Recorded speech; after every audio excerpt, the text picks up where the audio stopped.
Youth Services provides at-risk youth with the chance to grow and promotes dignity, belonging, and hope.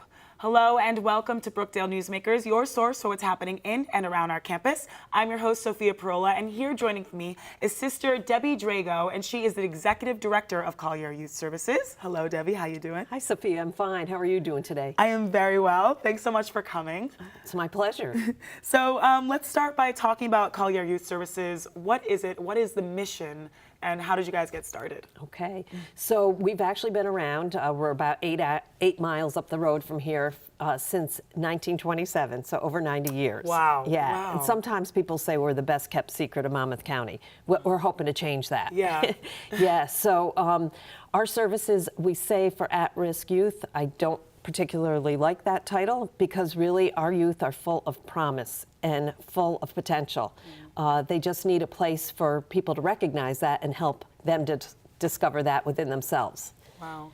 And so it's the word youth. What are the ages of these children who come and can take part in these services? So we have several programs. We have a school program, an alternative school program for kids who cannot have their academic or emotional needs met in the regular high school or middle school.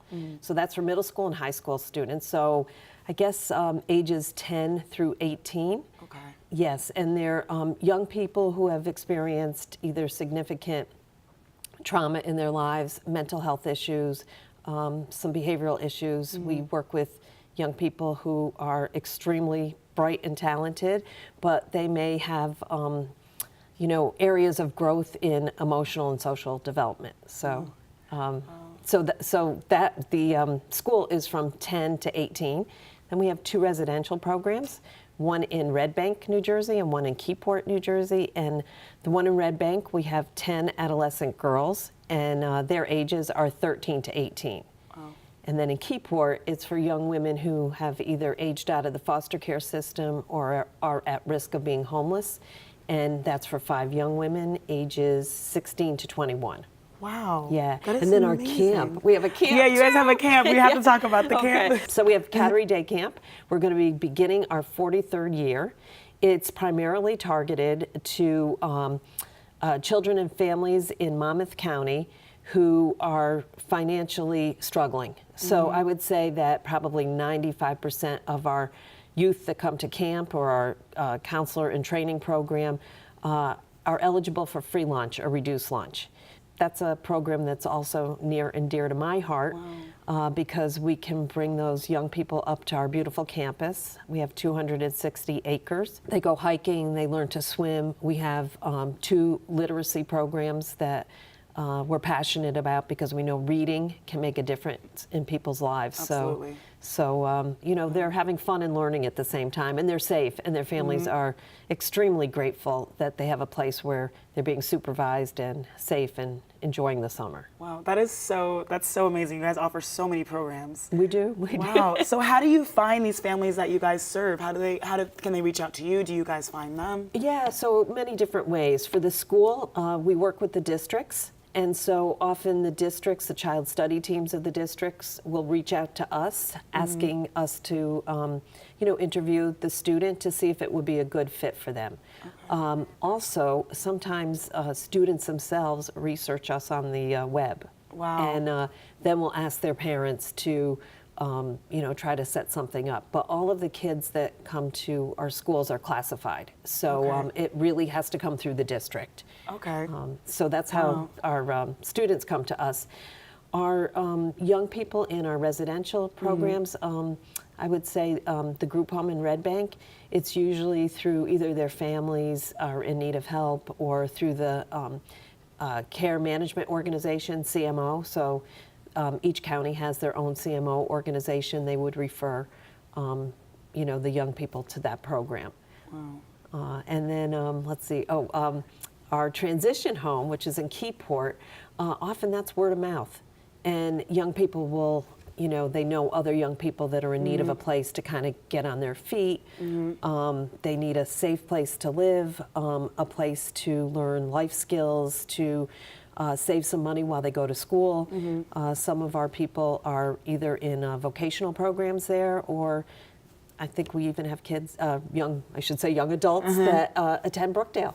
Wow. So, yeah. That's amazing. That's so convenient and helpful and beneficial for people of all ages. It absolutely is. And you know what? None of us can do it alone. And there's no such thing as one size fits all. So Absolutely. we try to connect with the individual and see what they like, what they're interested in, and then help them to develop those skills and those passions that they have. Wow. And you know what? Everybody has them. Even if we've experienced trauma or difficulties or challenges in life, you know what? We all have hopes. We all want to do something with our life. And so we're really fortunate to be in that position to help people find that path for themselves. Of course. In a lot of cases, I know people with trauma, sometimes that just makes them stronger, and whatever they do want to do is that much more important to them. So that's great that they have this program to really just be accessible to all these things. So tell me, you guys have all these programs. I'm sure you guys need support continuously. Tell me how people can support. Okay, we absolutely need support. So our camp, we have to provide all the funding for camp. It's about $400,000 every season. So Wow. for 7 weeks, full days for the camp. And so just to give you an example, it's $70 per day per child, $350 a week, or $2,500 for the full 7 weeks. So Okay. we have a lot of generous benefactors that will provide a campership for one child for the whole summer. Wow. But whatever people can do, we also have people that are so faithful, they may give us $10 a month or $70 for a day. And that Absolutely, adds every up. amount. It Every really amount does. And I counts, think yes. people feel really good that they're partnering with an organization that really cares about children, cares about families, and is helping them to, to thrive, really, and helping them to overcome some obstacles that have been challenging in their lives, whether it's poverty, whether it's grief, loss. There's many different issues that our young people and their families are struggling with. That's so beautiful. Yeah. So people can support financially, and also some Financially. people can volunteer as well? We also have many volunteers, so sometimes we have actually corporations that may do a day of caring. They'll come out to our beautiful campus, they'll mulch, they'll plant, they'll help in that way. They'll paint our picnic tables for camp. So that's one way, but we also have, often need people to help with either mailings. So there's many different ways people can help. They can come and, stuff envelopes and gather with other people that are happy to be part of an organization like ours to do that. And then finally, we also have opportunities in our group home in particular, I would say, where if somebody has a passion for cooking and wants to come and help the young people learn how to cook meals. We've had people come in and teach mindfulness, which is a really helpful. Yoga. That is extremely helpful. Yeah, That's we've beautiful. had actually a personal coach come that taught about healthy eating and exercise. And just recently, I was at a local parish, and a woman who's now retired, she was a teacher, a math teacher, in high school. She's offered to come and tutor the kids, or even to teach them how to crochet if there's anybody interested in that. And I would say she's of the grandmother age. She does have grandchildren, so that's really great, because just to be a presence and be available to listen to the stories of our young people. And all their stories are different, but similar, and to me, they're sacred. They're sacred stories. They're their stories, and they're what make them who they are. That's So, beautiful. Thank you so much. That's so amazing that you guys do all of that work.